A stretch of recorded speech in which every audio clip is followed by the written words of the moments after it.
मी आता माझ्या प्रेस कॉन्फरन्सच्या नोटमध्ये म्हटलं की माझ्यावरती जीवघेणा हल्ला झाला.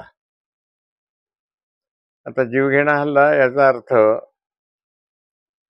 जीवे मारण्याचा प्रयत्न, याचा उल्लेख त्याच्यामध्ये केलेला आहे. आता त्याच्या डिटेल्स ज्या आहेत त्या सांगाव्यात आपण असं म्हणता आहात. जीवघेण्या हल्ल्यात जे जे काही करायला लागतं ते केलं गेलेलं आहे. सर 19 तारखेला तुमच्या घरी येऊन त्या जाधव यांनी हल्ला केला असं म्हटलेलं आहे. मात्र तुम्ही ज्यावेळेस प्रथम एफ-आय-आर दाखल केली त्यामध्ये फक्त चोरी केली आणि तुम्हाला दमबाजी केली असंच म्हटलेलं आहे.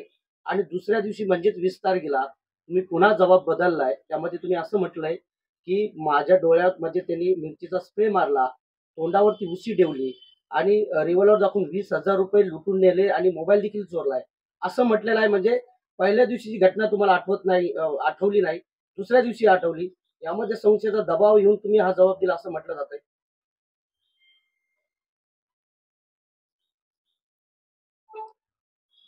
त्या संबंधात सुद्धा आपण पूर्णपणे दुसऱ्या दिवशी जे काही सांगितलं गेले ते पूर्णपणे आपण सांगितलं नाहीत. आता या एफ-आय-आर मध्ये दुसऱ्या उल्लेख केलाय.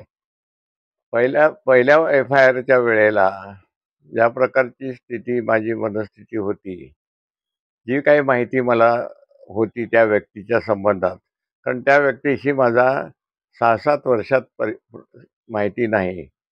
त्यामुळे त्याच्याबरोबर आलेल्या व्यक्ती त्याच्या कुटुंबातल्या होत्या नाही हे मला काही माहीत नव्हतं. पण ते कुटुंब म्हणून मला इंट्रोड्यूस केलं गेलं आणि त्यामुळे त्याच्या सगळ्या सांगण्यावरती विश्वास ठेवून ते कुटुंब आहे या पद्धतीने त्याच्याकडे पाहिलं गेलं. आणि जेव्हा पहिला एफ-आय-आर मी दिला त्यावेळेस ते कुटुंब नव्हतं, ती एकटी एक व्यक्ती होती आणि बरोबरच्या व्यक्ती दुसऱ्या होत्या. आणि ते जे चित्र त्यांनी माझ्यासमोर उभं केलेलं होतं ते चित्र हे त्याच्याबद्दल दया निर्माण करणारं असं होतं.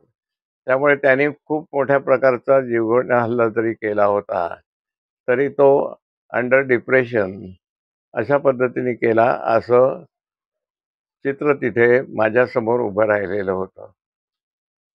परंतु जेव्हा संपूर्ण माहिती थोडी माझ्यासमोर आली की जी आलेली आहेत व्यक्ती त्या फॅमिली नाही, त्या आणलेले दुसरे भाडोत्री व्यक्ती अशा होत्या. त्यामुळे तो माझ्याशी पूर्णपणे खोटं बोलला आणि त्यामुळे जी दया, कंपॅशन थोडीशी मला निर्माण झाली होती, ती माझ्या लक्षात आली की अशा प्रकारची दया, कंपॅशन दाखवण्याची सारखी ही व्यक्ती नाही. आणि त्या संदर्भात जे जे काही त्यांनी केलं, आता आपण जे सगळं सांगितलं की दुसऱ्या एफ-आय-आर मध्ये ज्या ज्या गोष्टी मांडल्या गेलेल्या आहेत त्या मांडण्या ही त्याच्यावरती कुठल्याही प्रकारची दया वगैरे दाखवण्याची लायकीची ही व्यक्ती नाही. आणि त्यामुळे या व्यक्तीला जास्तीत जास्त शिक्षा झालीच पाहिजे ही निश्चित भूमिका मला घ्यावी लागली.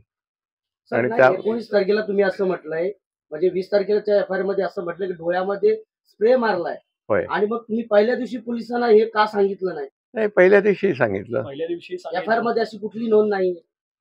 पहिल्या दिवशी तेही सांगितलं होतं. फक्त त्या दिवशी असं झालं होतं की ह्या व्यक्तीबद्दल त्यांना बोलू द्या ना. संस्थेचा दबाव संस्थेच्या दबावाखाली या सगळ्या दुसऱ्या दिवशी जबाब दिलाय. कसल्याही प्रकारचा दबाव माझ्यावरती नव्हता.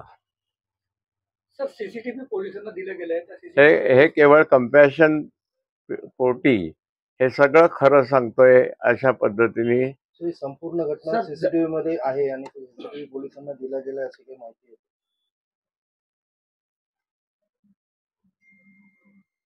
त्यामुळे जे काही दुसऱ्या दिवशी सांगितलं गेलं ते ह्या ही व्यक्ती बिलकुल सहानुभूती दाखवण्याच्या लायकीची नाही. त्याच्यावरती पूर्ण ही डिप्रेशन मध्ये हे बोलते आहे आणि त्यावरती मी जो विश्वास ठेवला तो विश्वास माझा त्यांनी संपूर्णपणे घालवला आणि त्यामुळे मला त्याच्याविषयीची जी काही पूर्ण माहिती देणं गरजेचं आहे ती माहिती मी दिली. ती कुठल्याही दबावाखाली देण्याचं मला सर, असं असा एक मुद्दा आहे की जे संस्थेचे संजय जाधव जे आहेत त्यांनी अॅट्रॉसिटीचा गुन्हा दाखल केला होता संस्थेच्या काही लोकांवरती. त्यामुळे तुमचा वापर संस्था करते आणि जबरदस्तीने तुमच्याकडून हा गुन्हा वधवून घेतला गेलाय अशी चर्चा देखील आहे. ती संपूर्णपणे चुकीची आहे. म्हणजे अॅट्रॉसिटीचा गुन्हा दाबण्यासाठी हा वापर केला जातोय असं मत आहे. ती संपूर्णपणे चुकीची आहे. संस्थेशी माझा त्या संदर्भामध्ये कसल्याही प्रकारची चर्चा झाली नाही. सध्याचे सरचिटणीस म्हणून माझ्यावरची जबाबदारी आहे आणि त्याच्यामधनं ही जी घटना झालेली ही आत्ता जरी झालेली असली तरी संजय जाधव हे प्रकरण हे 2017 साली त्यांना संस्थेतनं निलंबन करण्यात आलेलं आहे आणि त्या निलंबन झाल्यानंतर त्यांचा पुढे संस्थेशी आत्तापर्यंत काहीही संबंध नाही अशी इन्फॉर्मेशन माझ्याकडे आहे आणि प्रकरण हे न्यायप्रविष्ट असल्यामुळे याच्यामध्ये मी जास्त काही बोलणार काय नाही. प्रकरण आहे, कुठली केस आहे? ती प्रकरण जे काय असेल ते त्यांनाच हे असेल, कारण मला आत्ता त्या घटनेची काही हे इन्फॉर्मेशन नाहीये. तुम्ही ते एक कोणतं संस्थेचे बरोबर आहे. जबाबदार व्यक्ती मी आहात. जबाबदार व्यक्ती तुम्हाला आहे. कुठलाही माहिती पण- नाही असं बोलताय म्हणजे तुम्ही उडवाउडीची उत्तर देता असं वाटत नाही आपल्याला? अजिबात नाही. जे माझ्या कार्यकारिणी कालखंडामध्ये जे आहे त्याची संपूर्ण इन्फॉर्मेशन मला आहे. कशासाठी निलंबित केलेलं होतं एवढं तर सांगू शकता ना? त्यांचं निलंबन हे त्यांनी त्यांच्याबद्दल त्यांचं जे वर्तणूक असेल त्या वर्तणुकी संदर्भात झालेलं असावं असं मला ते मला माहित नाही. ते प्रकरण न्यायप्रविष्ट आहे, मी त्याच्यावर काही बोलणार नाही, एवढं कन्फर्म. म्हणजे एकूण झालेला हा जो प्रकार आहे हा.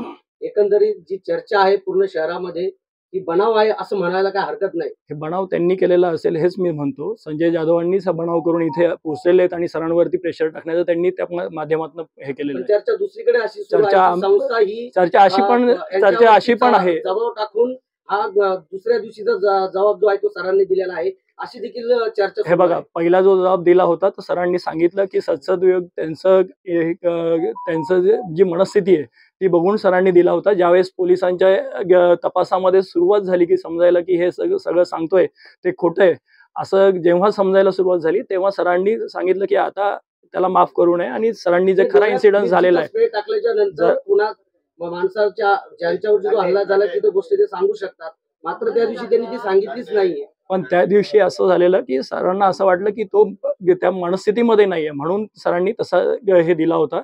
पण ज्यावेळेस लक्षात आलं की ही चुकीचं आहे तर त्याच्यामुळे सरांनी जी खरी घटना आहे तीच सांगितलेली आहे त्याच्यामध्ये दुसऱ्या दिवशी आणि that is the additional information he has given. Okay, thank you.